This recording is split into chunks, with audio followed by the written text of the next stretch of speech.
हरे कृष्णा। वसुदेवम सुतम देवम कंस चाणूरमर्दनम देवकी परमानंदम कृष्णम वंदे जगद्गुरु। ईश्वर परम कृष्ण सच्चिदानंद विग्रह अनादिर आदिर गोविंद सर्व कारण कारणम। दोस्तों नमस्कार। हॉरोस्कोप रीडिंग ज्योतिष के विषय के ऊपर आज एक बड़े ही इंटरेस्टिंग टॉपिक के ऊपर चर्चा करेंगे कि जन्म कुंडली में लग्न और लग्नेश की स्थिति के अनुसार जातक के स्वभाव को कैसे पहचाने। जातक के स्वभाव को पहचान कर हम इंटरनली एक लिमिट तय कर सकते हैं उसके साथ डील करने के लिए, उसके साथ संबंध बनाने के लिए कि किस लिमिट तक मुझे मित्रता में या उससे अलग रहने में अपनी एक लिमिट तय करनी है। स्वभाव बहुत ही मेन चीज है। अगर हम व्यक्ति के स्वभाव को जान जाएं तो हमें जन्म कुंडली के 12 भावों को समझने में बहुत ही आसानी होती है, बहुत ही आसानी। इस बात को मैं अभी अपनी बातों से प्रूव करूंगा विद एग्जांपल। ठीक है, आज के इस टॉपिक के ऊपर, आज का ये टॉपिक कितना मेन है, कितना अहम है, इसकी इंपॉर्टेंस बताने के लिए मैं एक छोटी सी कहानी, सत्य कथा आपके साथ डिस्कस करूंगा 2 या 3 मिनट की। ठीक है, बात करेंगे रावण की। रावण ने अपने स्वभाव के चलते अपनी बहन के बोलने पर माता सीता का हरण कर लिया। ठीक है, अब देखिए एक कर्म से जीवन के अंदर बदलाव देखिए क्या हुआ। उसी प्रक्रिया में हनुमान जी लंका पहुंचे और लंका पहुंचकर रावण के दरबार में रावण ने हनुमान जी से अपशब्द बोलकर उनका अपमान किया। ठीक है, उनकी पूंछ में आग लगाई और हनुमान जी ने पूरी लंका जला के राख कर दी। अब रावण अपने महल के शिव मंदिर में आकर साक्षात उनके इष्ट देव, रावण के इष्ट देव प्रकट होते हैं भगवान शंकर। भगवान शंकर से वो पूछता है रावण कि प्रभु ये कौन है जिसने लंका का ये हाल किया, यानी कि इतने जप तप तपस्या से हासिल की हुई सोने की लंका आपसे मुझे प्राप्त हुई थी, ये कौन है जिसने इसे जलाकर राख कर दिया। भगवान शिव कहते हैं ये मेरा ही अंश है, सावधान हो, अपने व्यवहार अपने स्वभाव को संभाल, समझ, दायरा तय कर, मर्यादा की सीमा तय कर। ठीक है, अब आप देखिए स्वभाव क्या कुछ करवा देता है। अपने इष्ट देव जिससे सब कुछ प्राप्त किया रावण ने, उसके बावजूद अपने आप को रोक नहीं पाया। जन्म कुंडली के 12 भाव खराब कर दिए। कैसे? एक कर्म गलत किया, विवाह वाला भाग वो खत्म, पूरे घर के अंदर अशांति। मंदोदरी और बाकी के सभी जो भगवान राम से युद्ध नहीं भी करना चाहते थे, रावण के प्रेशर के चलते उनको उस युद्ध में उतरना पड़ा और जान गंवानी पड़ी। ठीक है, संतान पक्ष वाला खाना भी खराब हो गया। ठीक है, स्वभाव भी खराब हो गया, पराक्रम भी धरे का धरा रह गया, भाग्य भी नष्ट हो गया, आयु भी नष्ट हो गई और सब कुछ व्यय हो गया। तो डीपली अगर देखा जाए आदमी का स्वभाव कितना इंपॉर्टेंट है, आदमी का व्यवहार कितना इंपॉर्टेंट है। तो इस विद्या के अंदर हॉरोस्कोप के माध्यम से, ज्योतिष के माध्यम से हम किसी का स्वभाव कैसे जान सकते हैं, आज उसी का एक मैं अथक प्रयास आपके सामने करूंगा और कोशिश करूंगा कि मैक्सिमम डेप्थ में इस कंटेंट को आप तक डिलीवर कर सकूं। ठीक है, तो आज की वीडियो शुरुआत करते हैं। जन्म कुंडली के अंदर सबसे प्रमुख और इफेक्टिव प्लेसेस मानी जाती है त्रिकोण और केंद्र। ठीक है, 12 भावों में से 6 भाव अलग और 6 भाव अलग कैटेगराइज करे हैं। ठीक है, इस चीज को मैं इफेक्ट बताता हूं आपको कि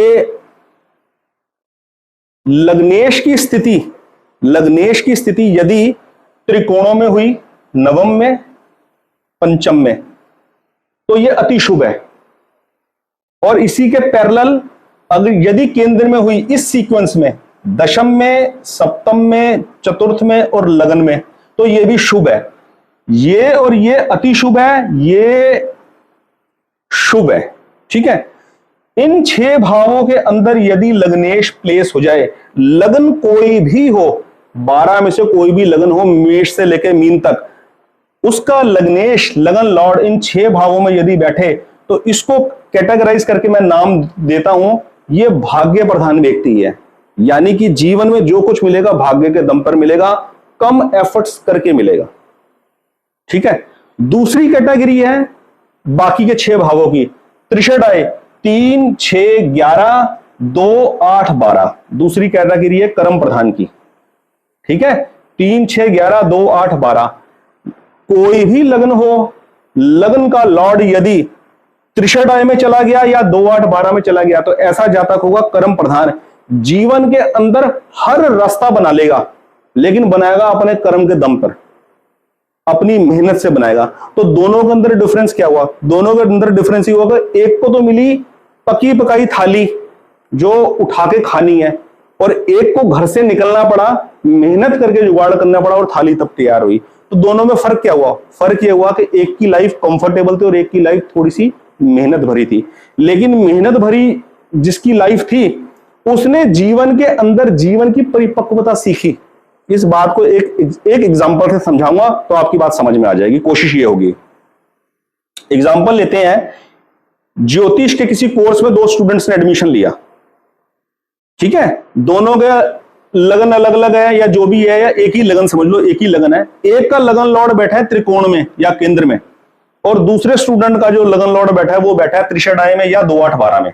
ठीक है, एक का लगन लॉर्ड इस कैटेगरी में, एक का लगन लॉर्ड इस कैटेगरी में। अब दोनों का स्वभाव देखिए जो मैं आपको समझाना चाहता हूं। एक का स्वभाव है 10,000 रुपए फीस भरी है, आते हैं सीखते हैं यार कोर्स, देखते हैं क्या नतीजा निकलता है।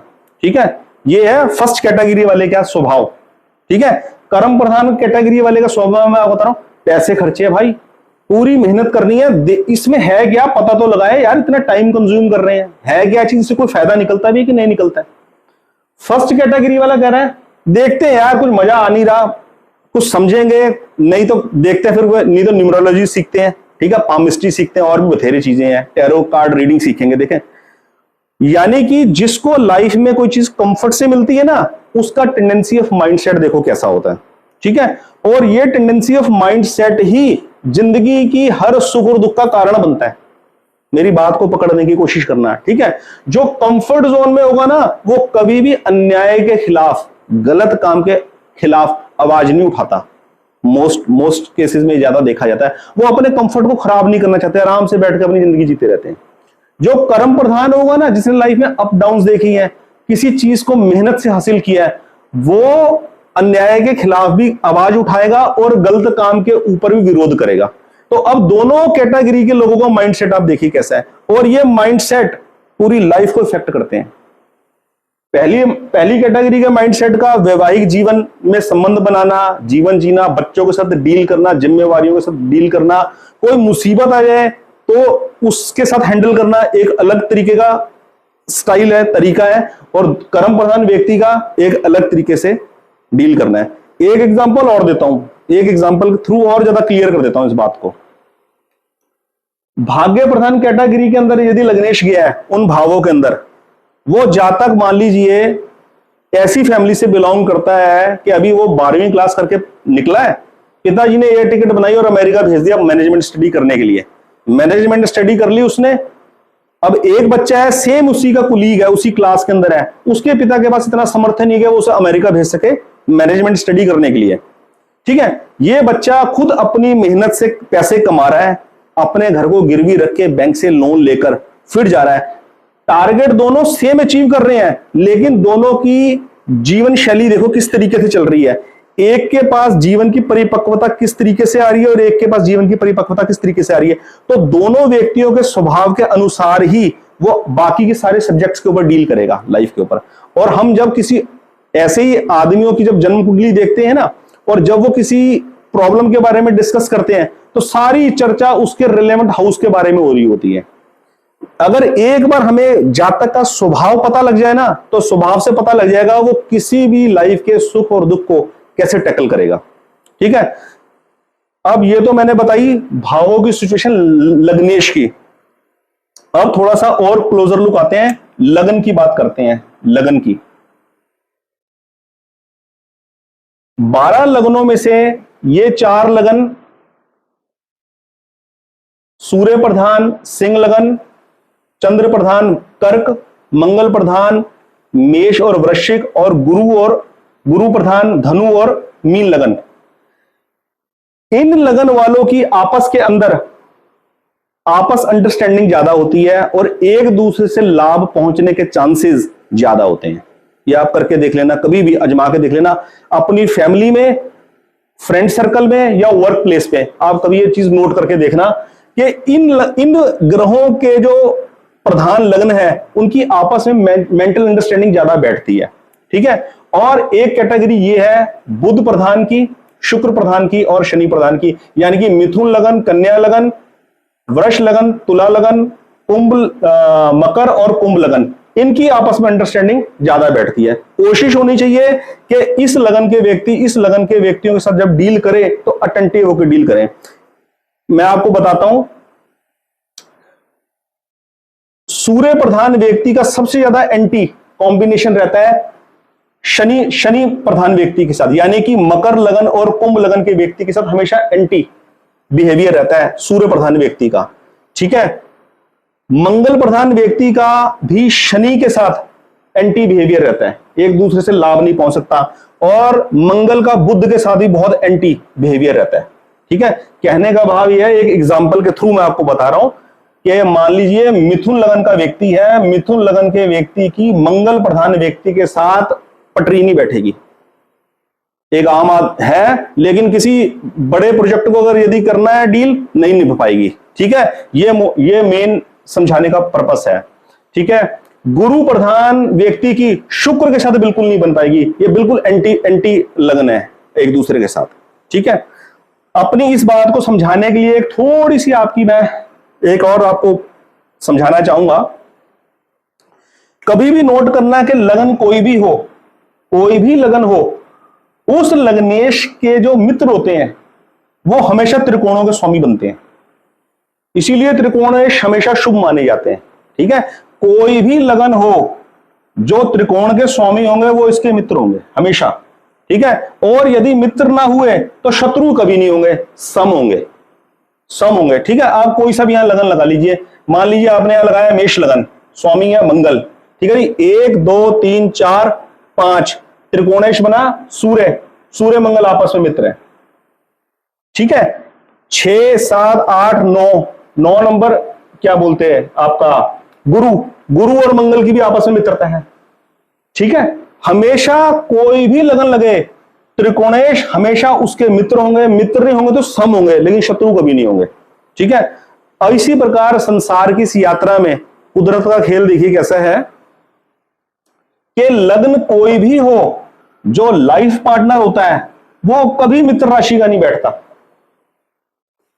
कोई भी लगन यहां बैठ जाए उसका मित्र सामने वाले घर में नहीं होगा, मित्र का घर नहीं होगा, या तो समग्रह का होगा या फिर शत्रु का होगा। ठीक है। तो ये आज की जन्म कुंडली के अंदर, आज के हॉरोस्कोप में ये बताने का मेन पर्पस था। कोशिश होगी कि अगली जन्म कुंडली के अंदर और एक विशेष टॉपिक को लेकर आए और स्वभाव से रिलेटेड या कुछ जन्म कुंडली से जुड़े जरूरी उपायों के बारे में मैं आपको बताऊं। ठीक है। और आपको कोई प्रश्न हो इस विषय के ऊपर तो कमेंट बॉक्स में प्लीज लिखिए। बहुत बहुत धन्यवाद। हरे कृष्णा।